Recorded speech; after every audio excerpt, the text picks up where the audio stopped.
May the year of the goat brings abundance to all of us.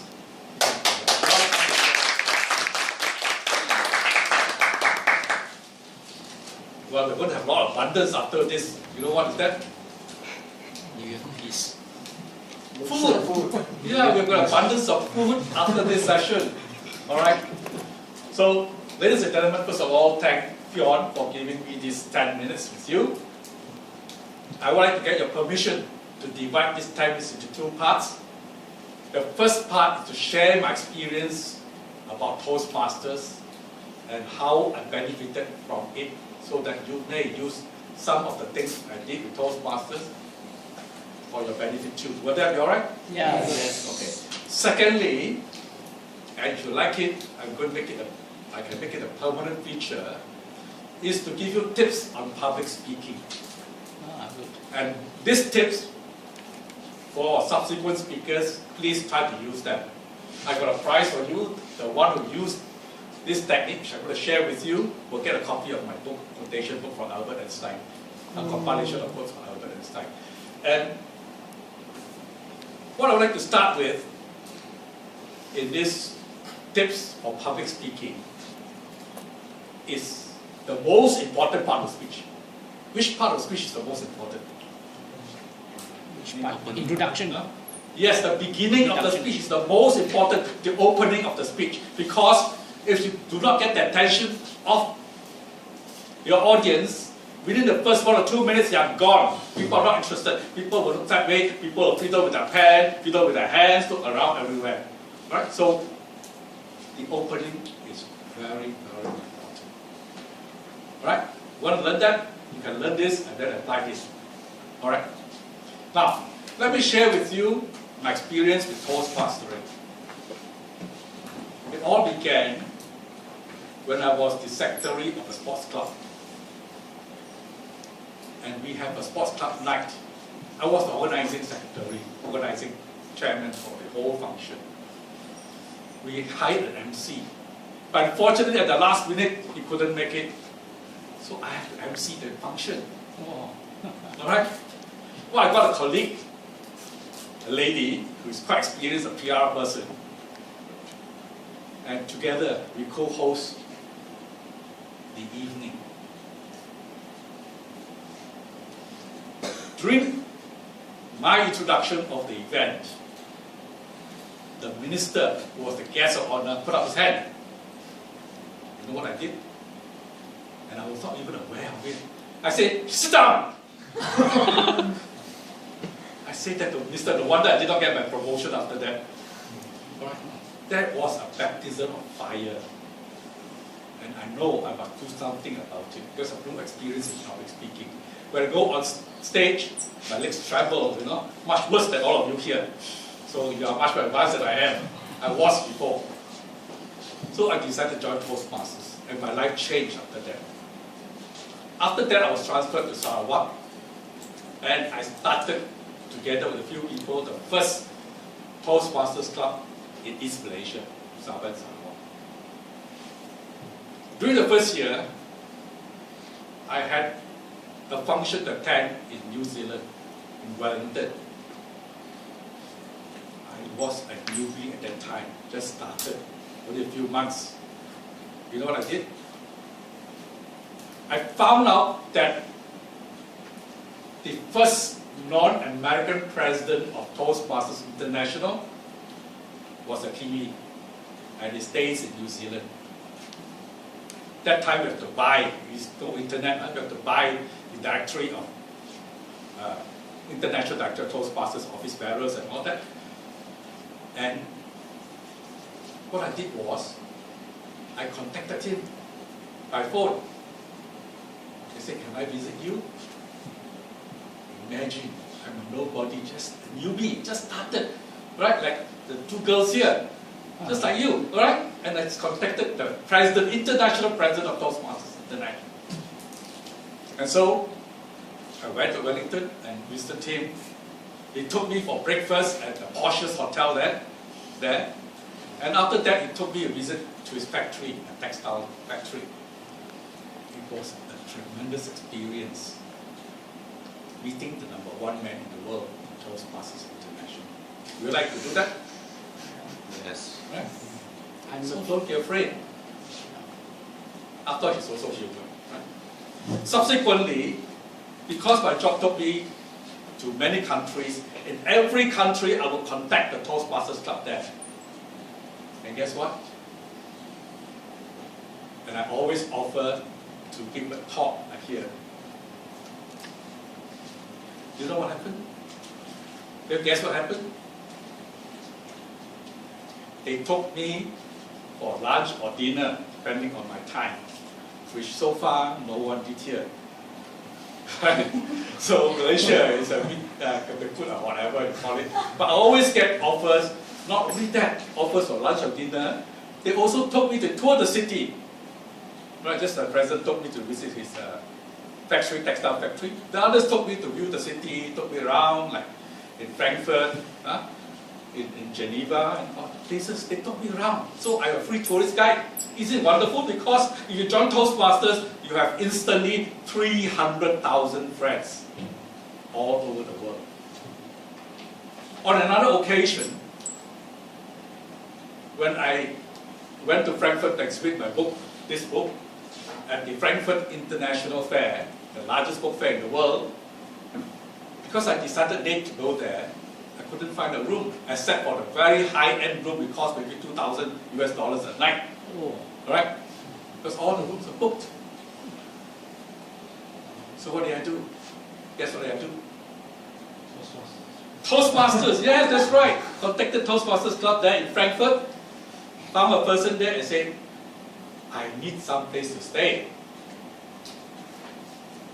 And a charming German lady has a spare room in an apartment. I said, come.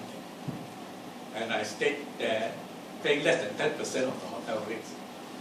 A nice room, fully furnished, nicely furnished, and with good transportation. So I stayed there, I think in Frankfurt for more than a week. Imagine how much money I saved. Right? So ladies and gentlemen, there are tremendous opportunities in Toastmasters. It's the best self-development club in the world. If you want to develop yourself, join Toastmasters. But you must take advantage of it. Take every opportunity to speak like I did. That's why I was the first person in East Malaysia to qualify as a competent Toastmaster. Right? Actually, there are no limits to what Toastmastering can do for you. It depends on you, on your imagination, on your dedication, on your ambition. What is ambition? Do you want to be a professional speaker? Do you know that all the world champions in Toastmaster, the world champion in Toastmasters public speaking, they started their professional career after achieving the championship. I met several of them. That's where they started to grow, because winning the competition itself is just an act. You keep on repeating speech, you perfect it, you act on stage, you fall down, you talk to a chair or whatever. Pick something different, and you have to follow a formula. But after that, they found that they're not good enough, and that's where they start to grow and develop after winning the championship. Alright? So, ladies and gentlemen, Toastmasters is the best club for you. Okay? Now, I'll just spend 2-3 minutes on giving you a tip on how to start a talk. You want that? Yeah. Yes. Right, and use the person who is the best. I will give you a copy of this book.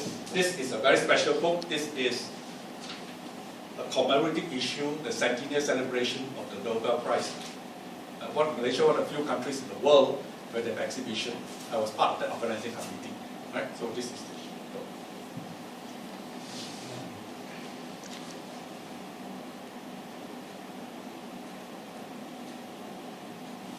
Did I get your attention? Yes. You see, the most powerful technique in public speaking is what? Pause. I remember I spoke at an international conference I paused for so long, people are worried. But I got everybody's attention. Until today, when I meet somebody, they still remember, they couldn't remember my speech, but they remember that I paused for so long. You see, we're worried whether you've forgotten your speech. But that is a deliberate act. Now, when you're asked to speak, what do you do? Don't talk straight away. Let people, expect people, quieten down, let them settle down before you start speaking. So the pause at the beginning of your speech shows professionalism. Alright? Don't talk straight away. Then compose yourself, look around, people are ready, people are not shuffling around. You get respect as well. It's professional as well as respect as well. Just a couple of seconds. Right? Practice afterwards. Those are speaking at trivial topic. Don't come straight away and talk. Pause for a few seconds. That's very powerful. Right? That is tip number 1. What is tip number 2? If your opening do not have the power to not attract the attention of the audience within, for example, say 30 seconds, you're gone. So what is the way to engage your audience? What's the way where you get them to respond? Please put up your hand if you want to be a better speaker. Cannot put out my hand. Please put up your hand. You don't care whether you're a speaker or not. Right? You just want here to be a guest and listen. You don't want to be a speaker. Anyone? Good. How many of you would like to be a great speaker? Great speaker. Thank you. Now what do? Ask question. I get your reaction. Now another way, if nobody puts their hand up, what do? Mari, mari. Alright? Put up your hand. Make sure when I ask you to put up your hand, you must put up your hand first. And I say, you test that. No, you don't have to say anything. So it's very important that you engage the audience. And not only engaging the audience. You want to engage what? 100% of the audience?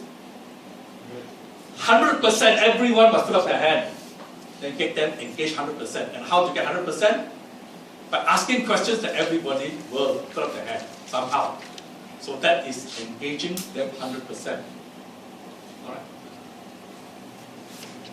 A very powerful technique in opening is asking questions. Engage them. Right? And when you ask questions, what happens? The brain has no choice but to think about your question. Do you know that? For example, don't think of a red shark. What's your mind now? Can you not think of a red shark? You will have a red shark in your mind. Alright? So, what I'm teaching you is to make you a professional speaker, not just a Toastmaster. For information, I've spoken at international conferences. I was a speaker at the Global Summit of Professional Speakers in Singapore. I was a speaker at the International Professional Speakers Association in London. And many science conference, education conference. So do I have the qualification to tell you how to be a professional speaker? All right. So with that, thank you very much, and I hope that you apply. Please apply this technique. What are 3 techniques? Pause. Ask questions. Powerful opening. No, that's powerful opening. Engage the audience. Yes, engage audience by what? So put up your hand, ask question, but also for your body movement, right? Ask question. Put up your hand when you ask question. I think one of the easiest way is put up your hand. Now, I have 15 tips to share with you. Just the opening.